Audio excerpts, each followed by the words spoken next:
Welcome to the Social Impact Level Up podcast. This is where we blur the lines between business, nonprofit, and impact. In season 3, we're redefining success for social entrepreneurs looking to grow their revenue. If you have reality-changing ideas, this is the place for you. Let's jump right into today's episode. If you're looking to diversify your revenue streams, listen up, because this episode is going to tell you how you can use regulation crowdfunding to make a bigger impact. I'm going to have my friend Devin Thorpe tell us exactly how we can be part of the super crowd.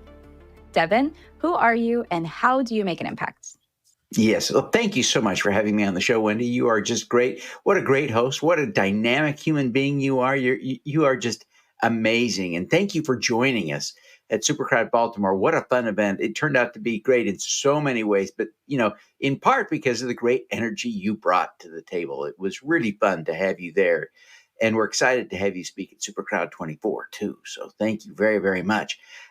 So I'm Devin Thorpe, and I run the Super Crowd. It's a business that organizes these events, and we also host a streaming television show called the Superpowers for Good. So we're trying to do our best to make a difference, like you do.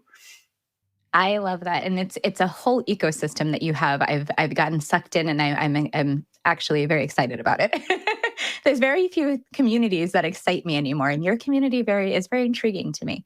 Now, I know it's full of thought leaders, and you find great voices and bring them to these various platforms, whether it's your events, your live streams, and you amplify other people's messages around doing good and making an impact. So how did you come up with this as what you wanted to spend your time on? I have to confess it was a little bit accidental, but it goes back to a childhood experience. When I was 11 years old, back in 1976, the Teton Dam failed, and this was a dam out in Idaho near a little town called Rexburg. And Rexburg was almost completely destroyed by the flood that came from this dam failure. And so communities from around the Western United States kind of volunteered to go visit and help dig muck and mud out of basements and such. And my dad invited me to tag along. And I thought that sounded like a good idea. So I did, and went, and we dug muck and mud out of basements all day. And now recently I went back and I looked all around town, and I was really surprised, but I couldn't find the statue that they had erected in my honor. I don't know what happened to that, but I really figured I had made a big difference in the world by showing up as an 11-year-old kid to dig muck and mud out of basements. Of course I didn't. We were just all helping, and I probably didn't make a difference at all in hindsight, but it was a life-changing experience for me. It really was. And I decided that I would never miss an opportunity to serve other people. And I did.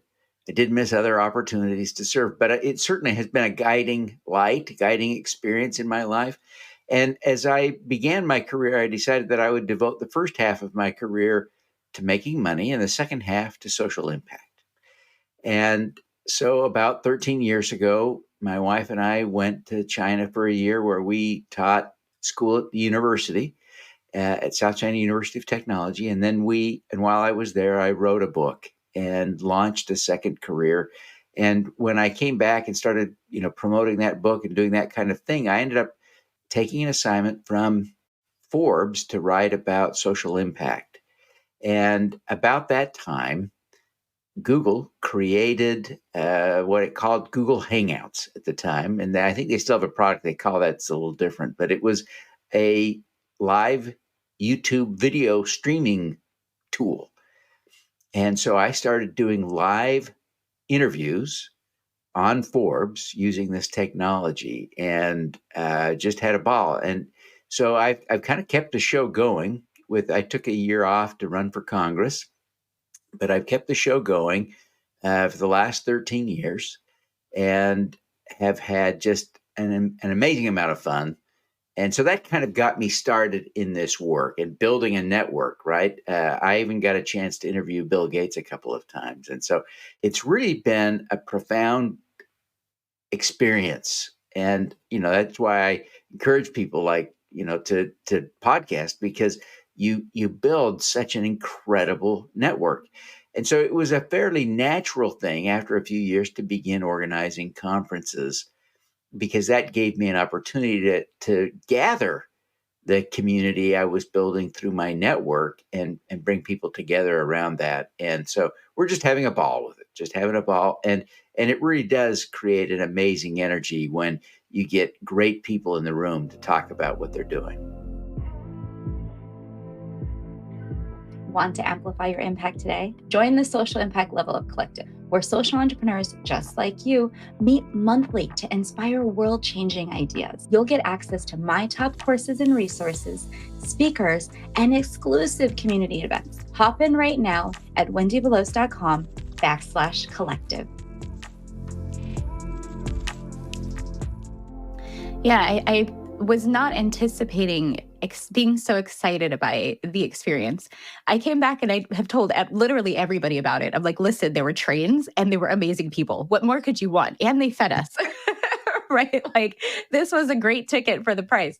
Now, Yeah. I think that the thing that struck me the most, though, out of the day, and then I'll explain to people why I said there were trains, was you show up in Baltimore at the B&O Railroad Museum, which is where you held this event, but you hold them Mhm. all over the country. So I assume they're at equally amazing venues. And when we came, it was a room full of people that you did not know. But by the time you heard people start talking and having sidebar conversations on the breaks, you wanted to know every single person in the room. And so it was more than the speakers coming, but it was I feel like I have a place here amongst thought leaders or amongst people that are changing the world and being a moving force in whatever it is that they're doing. And that was a really interesting difference from coming to just listen to speakers. Yeah. And I remember, one of the kind of the big surprises for the day was Venroy July. And I think you've got him scheduled on your show. But, he spoke with such passion about these issues, right? About, you know, Black empowerment and social justice and and from a very practical way. I mean, he's a real estate developer and lawyer, right? And yet he's passionate about, and you begin to see the intersection, right, of all of these different factors that business done right, done well, can have a real social impact. It can make a difference in the world, and that is just such a profound insight to really feel that and see that. And in Baltimore, we certainly did. Yeah, and I think that from that experience, because I definitely secured his seat. That was like, wait a second.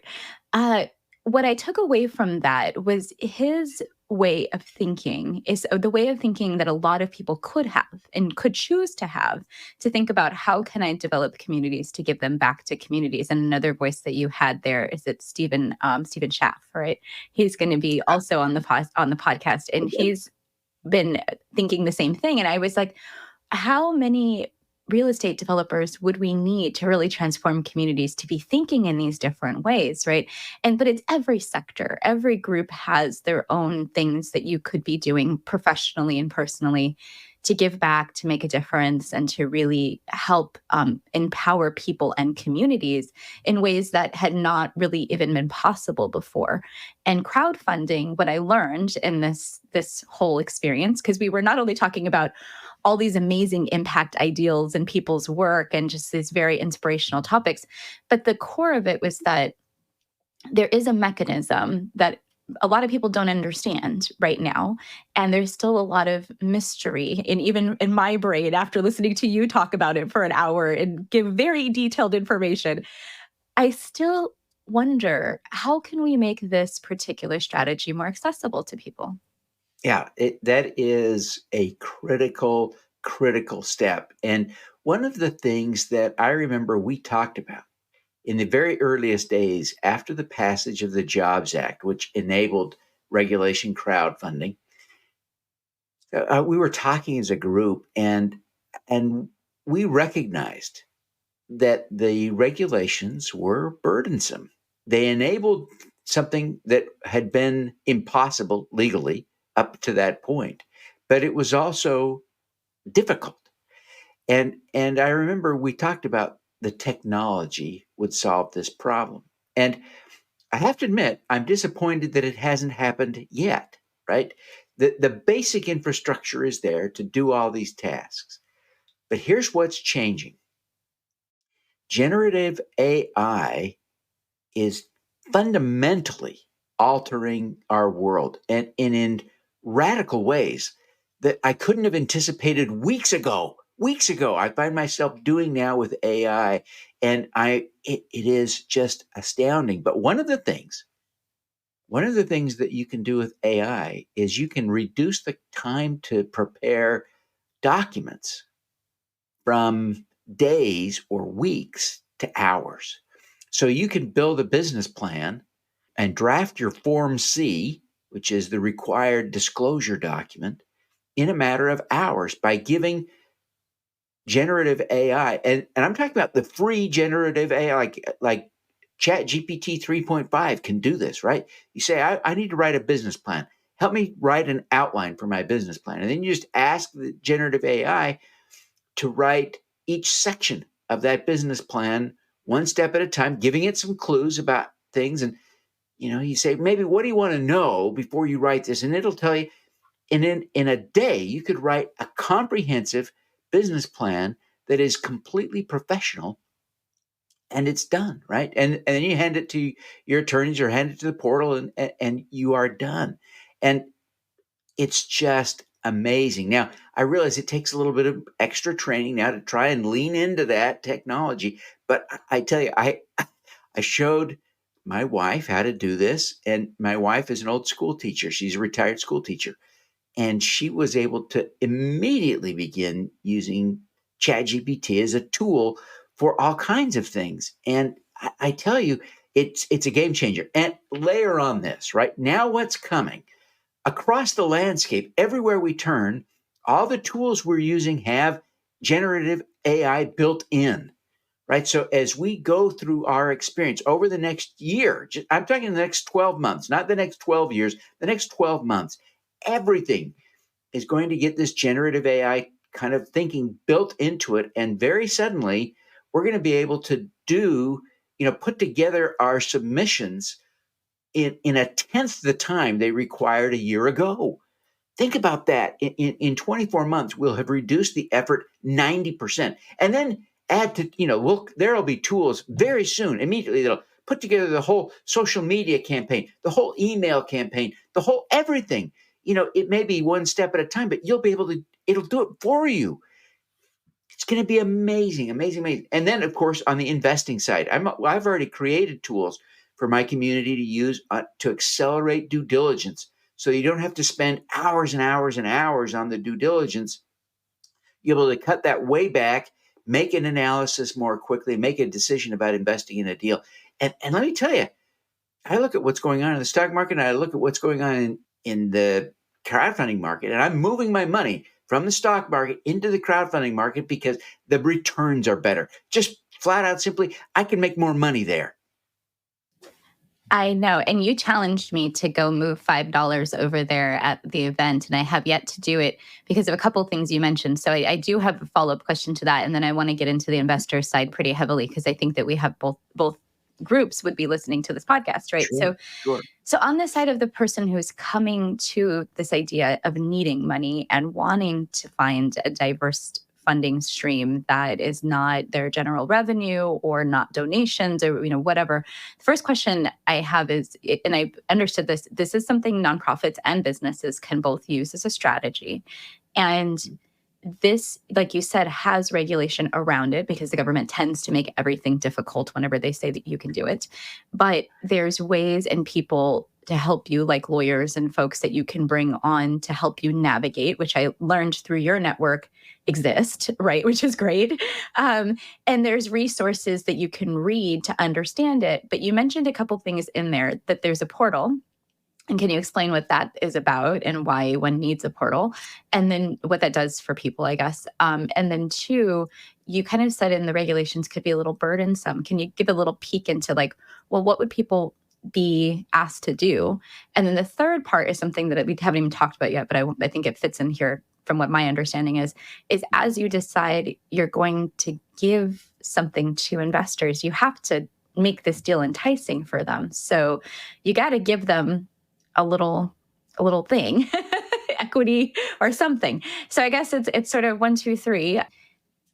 One was, Yeah. yeah, and I think you wrote them down. So if you can remember Yes, I for me did. the order, go ahead, because I was just going off the top of my head of my understanding of this whole complex thing. Yeah. And I think you could really help people make a decision for them in this next soundbite. Is this for me or not? Yeah. Yeah. Great question. Great question. So the portals, think of them kind of as like the brokers. Think of them as the Goldman Sachs of crowdfunding, right? And there are dozens of them that are active on the planet doing this, that are registered with FINRA, registered with the Securities and Exchange Commission. These are formal entities that exist that operate to help match up investors and the issuers, the people who are trying to raise money, and they will help you do everything you need to do. They can't do it for you entirely, but they will all help you, coach you, guide you, and so you can get started amazingly easily, right? So it really is an exciting process. So the second question you asked is, what is the burden? Well, the burden really relates to all of the disclosures you're required to make, right? You are required to disclose your financial condition. You're just required to explain the risks associated with your business offering, and to present kind of a business plan, and present some real details about the management, the plan to build the business going forward, and how you'll repay the money, et cetera, et cetera. So it's like I say that, AI can help you do all of these things now. It's exciting to me, just amazing, amazing that how much help it can be. But you've got to do it. There's no way around it. You have to do it. The key is now, the exciting thing to me is that it's so much easier today than it was a year ago because of AI. It's just amazingly easier, right, to use AI. Okay, so then the last thing is you have to give them something. You're right. And so what you give them is a security, but it doesn't have to be ownership in your business. Now, sometimes ownership in your business is really an appealing thing to sell because you don't necessarily have to give them anything else. And so you could, if you're going to keep your business for a long time, you just tell them that we're going to grow this business for a long time. And then eventually we'll sell this and you'll get more money back than you gave me to get your ownership. That's the plan. But you might also just sell debt. You say, okay, I'll borrow $100 and I'll pay you back with 10% interest over the next 5 years, just like a car loan. There are a lot of crowdfunding deals now using what's called revenue-based financing. And here you'd say, okay, I'm going to pay all of the investors collectively, say 3 or 4 or 5% of the revenue, until I pay them back 2 times as much money as they gave me. So people look at that, they say, well, that's pretty easy to understand. I give you $1, you give me $2 back. I can understand that. And it might take 6 years. Okay, I get that. I get that. In 2 years, I should have twice as much money as I gave you. I like that. I don't have any other way to do that. So there are a lot of different ways to structure your deal. But yeah, you do have to figure out what's going to appeal to your audience in order to get them to invest. And I think it's an important step, and it's easy to misalign. It's easy to misalign. Is there help from someone or people? Who do you go to for help with that question of what should I offer? If you're a business owner, you're like scratching your head, like what is the right solution for my business? Now I've done mess my hair up asking this question. Yeah. Most of the attorneys that help in this space are good at that, right? Because it, in many aspects, is a combination. It's a question at the intersection of your business and legal. So don't let your attorney impose terms on you. But at the same time, you can rely on the attorney to give you some counsel, some advice on that. And the portals also will advise you. The attorneys get mad when the portals do that, but the portals are, in fact, doing it. They're giving you advice and templates to use. And I would say it's not crazy, but I would encourage you to be careful, right? An attorney is probably a better source than the portal for picking the right offering terms for your deal. But those templates often work just fine. I have to admit that the templates are successful in raising a lot of money.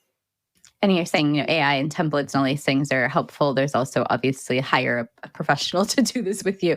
So there's a Yeah, lot of yeah. different resources that one could access. And then it's also I think probably the mental decision of what am I willing to part with in my business, which is probably a very personal and deep conversation with self and others who have that impact in your business, whether it's your board or, partners or whatever. And so I assume that there's some sort of like a little bit of thought that has to go into this before you just go on a portal and start like, I want to offer people double their money back. Exactly. Exactly. You've got to be thoughtful, but the opportunities here are amazing. And you know, I want you to think about this, right? If you may be thinking about getting an SBA loan, right? And and as you begin to dig into that, you may realize that there's an equity component required that you can't meet. Well, crowdfunding may be the way to meet that equity requirement. If you're doing a real estate transaction, real estate is really the obvious case, but oftentimes in a real estate transaction, you'll have senior debt and junior debt and equity, and you'll have the owner, the kind of the developer might have an equity piece, and then he raises money and they get little different terms, and all these different people get a layer of the capital stack, right? They call it the capital stack, right? And oftentimes the role of crowdfunding is to fill a gap in the capital stack that no one else will fill. And it allows you, $100,000 raised from crowdfunding might allow you to complete $1 million deal, right? That otherwise couldn't get done.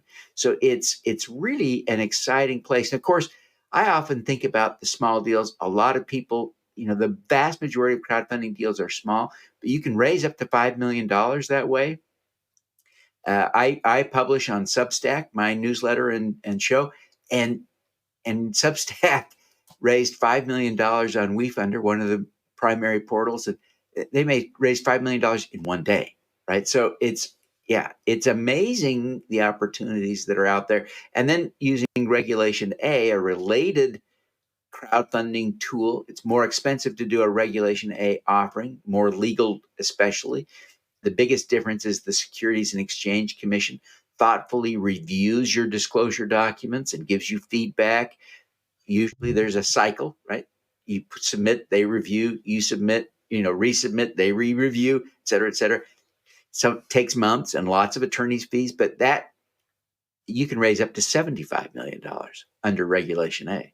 So it's, and yet you can still raise from the crowd in the same way. So it's amazing to see the potential, right? It's unlimited almost. It's, most of us as entrepreneurs are thinking about how do we raise tens of thousands, hundreds of thousands of dollars. And yet this topic really is relevant to those who are trying to figure out how to raise $5 million, $10 million, $50 million as well. So, Yeah, very just cool the stuff. other day, I want to get to the investor side in a minute, but just the other day, I had a business plan come across my desk from a person I was connecting with, and in their sort of impact statement included an option for crowdfunding, and it was really interesting. And this person was like, "I'm not sure exactly what to do with this. Now I have the go ahead, but now I've got to execute." And I said, I have a link for you. Let me send you to the Super Crowd event because I feel like this is exactly what you're looking for. And so all of these details are things that you talk about in different presentations and facets at the different Super Crowd events. And people can either choose to come or they can choose to, virtually join if it's not in their area. And so a lot of this knowledge, I just want to kind of move to the investor side, is shared from both the perspective of the person who might want to come and explore crowdfunding as a solution, but also there are impact investors in the room at the same time, which sometimes I find it difficult to get those two people into the same space. And I'm trying to do exactly like what you're doing here, which I find magical. So can you go into that investor mode for a second and kind of give us an idea of, are these people with deep pockets and real estate developers, or are they like everyday people like me who are using this? Or is it everyone? What's going on?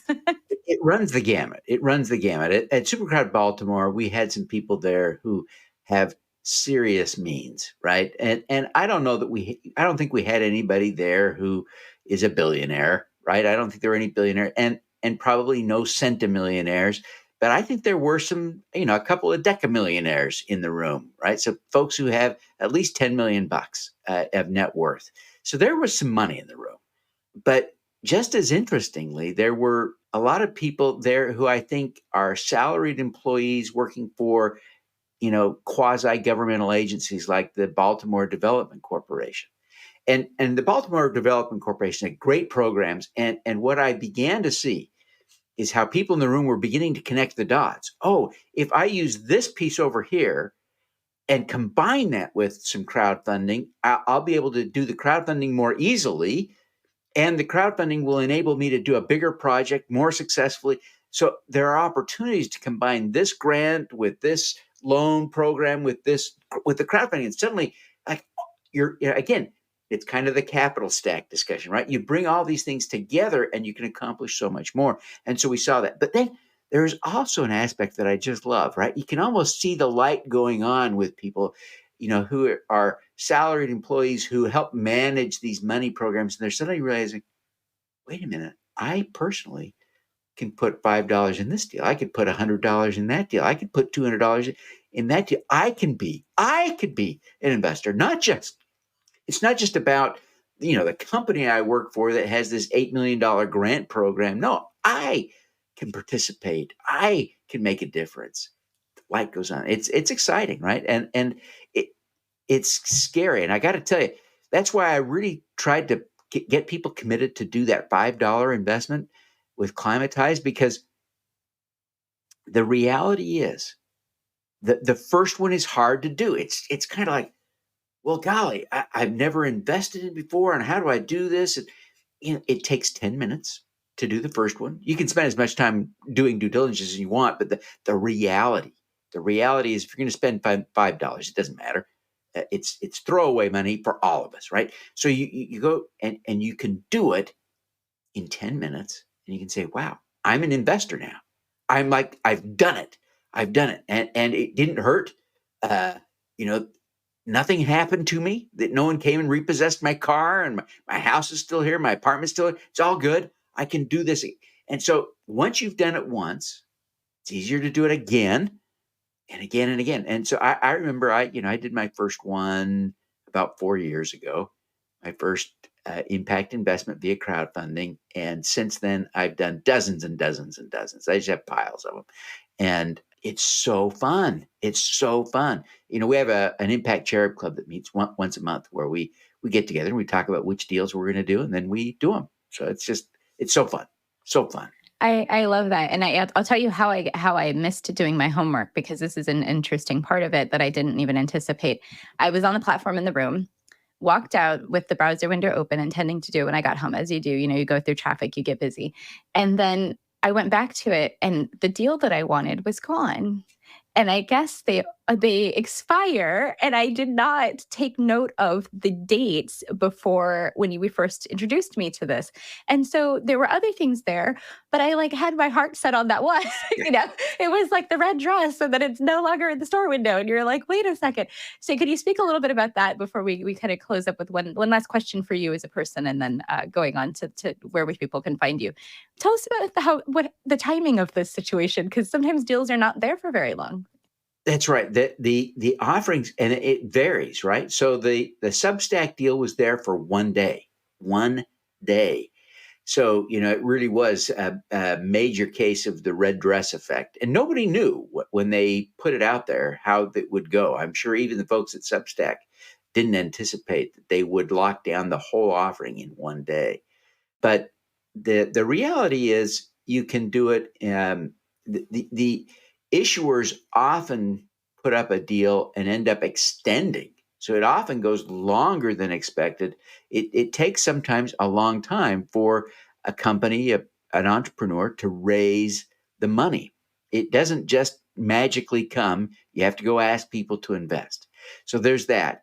But then, of course, as an investor, the ones that are most appealing, for whatever reason, are appealing to other people. Or if they're appealing to you, they're probably appealing to other people, and they'll get filled up, and then you won't be able to invest. So if you see one you like, I encourage you to invest quickly, not too quickly. Be thoughtful. And then be sure to spend a reason, but move quickly. Yes, I learned my lesson. So I wanted to make sure others could understand how that worked. So I wanted to ask you one question as a founder and as a person who I've seen literally travel around the country doing this work. How do you maintain your own well-being so you can continue to show up and serve other people? This is critical. It's just critical. And of course, right now, I'm feeling that in a dramatic way because I'm at the busiest part of my year and just, almost frantic. But I still try to make time to appreciate a little bit of nature. I'm so grateful. We've got a little tiny pond out in the backyard, and we have a great egret that comes by all the time. We've got some geese that just hatch their goslings and they're hanging out. We get to watch them, and we take time to just have moments with nature. I've got a bird feeder right out my window that I can watch. I try to just make sure I have that connection. I try to get a little bit of exercise every day. I am committed to trying to get enough sleep. I struggle with sleep sometimes, no different than anyone else, but I try to get a good 7 to 8 hours every night so that I can be my best self every day. Oh, I love the sleep reminder because that is something that's crucial for all of us to just reset and get that sleep. And sometimes it takes a lot to get it set back when you don't get it. Yeah, yeah. Yeah. And for me, I don't know about everybody else, but for me, if I don't get a good night's sleep, I'm in trouble. I have a tough, tough time. I can go through the exercise of doing my day, but I don't function as well emotionally or intellectually. So I really prioritize getting that full night's sleep. Yeah, I know the intellectually part for sure. So this has been such a great time to just chat with you. Thank you for coming onto my show and just introducing me to this whole entire world. It's been amazing to see the network that you put together in your collective. And so thank you. Can you tell people where to find you? We've talked about Supercrowd a lot, but where to find you and what to look out for? Yeah, we're thrilled to have you in our network now. We're just so grateful to be able to add you to our community, to have you at Supercrowd 24. That's great. And I'm so grateful that I discovered your podcast and listened to you and that you invited me to be on. It's just been amazing. So yeah, folks can find me at Superpowers number 4 good.com. I've got a newsletter and show there. People can subscribe and that's, because the newsletter, I suspect it works like yours. If you respond, I get the message and I will respond to you. So you've got my email that way. So that's where I would suggest you go. Superpowers number 4 good.com. Yes, and you are very much responsive to people in your inbox because you respond directly to me. So I appreciate that. All right, everyone. Well, thank you for listening to another episode of the Social Impact Level Up podcast. Thanks for listening to today's episode. I hope you enjoyed the conversation, and we look forward to having you come back. If you are curious about something we shared, make sure that you check down in the show notes below. And if you're ready to grow your revenue, I have a little gift for you. Download my Revenue for Impact guidebook at wendieveloz.com/guide. See you next episode.